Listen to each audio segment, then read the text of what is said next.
حضور صلی اللہ علیہ وآلہ وسلم نے 17 ربیع الاول کو عام الفیل میں دنیا کو اپنے نور سے منور کیا۔ آپ خدا کے اولو العزم انبیاء میں سے ہیں اور آخری نبی ہیں۔ آپ کا اصل معجزہ قرآن مجید ہے۔ حضرت محمد صلی اللہ علیہ وآلہ وسلم کی ولادت مشرق معاشرے جزیرہ عرب میں ہوئی۔ آپ نے بت پرستی کی عبادت سے اجتناب کیا۔ 40 سال کی عمر میں آپ مقام نبوت پر فائز ہوئے اور آپ کا سب سے اہم پیغام توحید کی طرف دعوت دینا تھا۔ آپ نے اپنی بعثت کا ہدف اخلاقیات کو اپنے اوج تک پہنچانا قرار دیا۔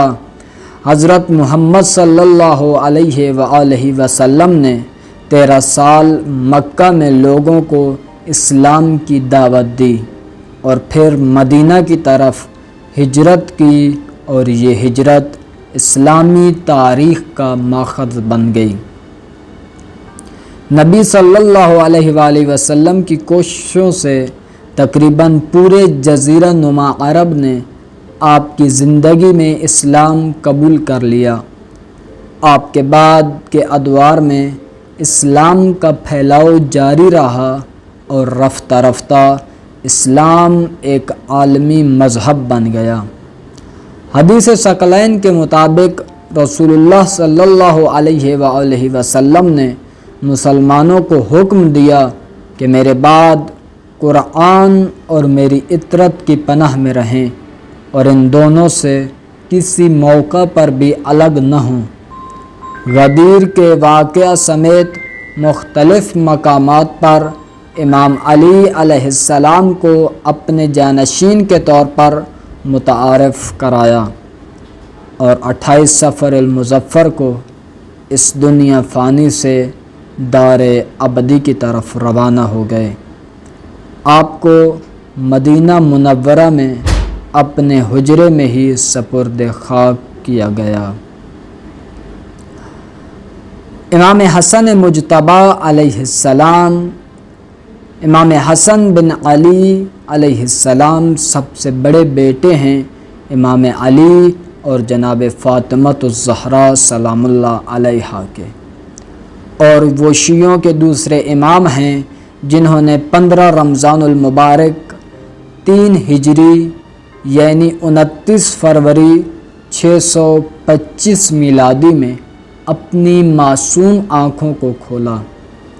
آن حضرت صلی اللہ علیہ وآلہ وسلم کی وفات کے بعد تقریباً 30 سال تک اپنے والد امام علی علیہ السلام کے ساتھ زندگی کے ایام بسر کیے۔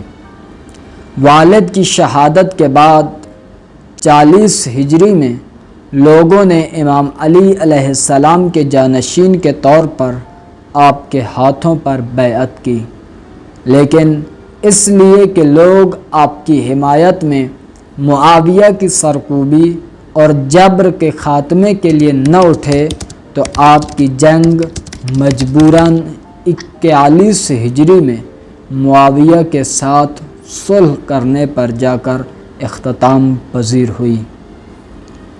آپ کی امامت کی مدت 10 سال تھی اور 48 سال کی عمر میں 50 ہجری میں معاویہ کی سازش کے ذریعے آپ کو زہر دے کر شہید کر دیا گیا۔ امام حسن علیہ السلام نے ظلم و ستم کے مقابلے میں انسانی مہم ترین صفت صبر اور حفظ عزت و کرامت پر زور دیا، جو کہ ظلم و جبر کے مقابلے میں حقیقی طاقت اور تاثیر گزار روش ہے۔ شیعوں کے دوسرے امام اپنے دور میں بخشش اور انفاق میں اپنی مثال آپ تھے۔ اپنے دور کے فقیروں اور مسکینوں کی امید اور آسرا تھے۔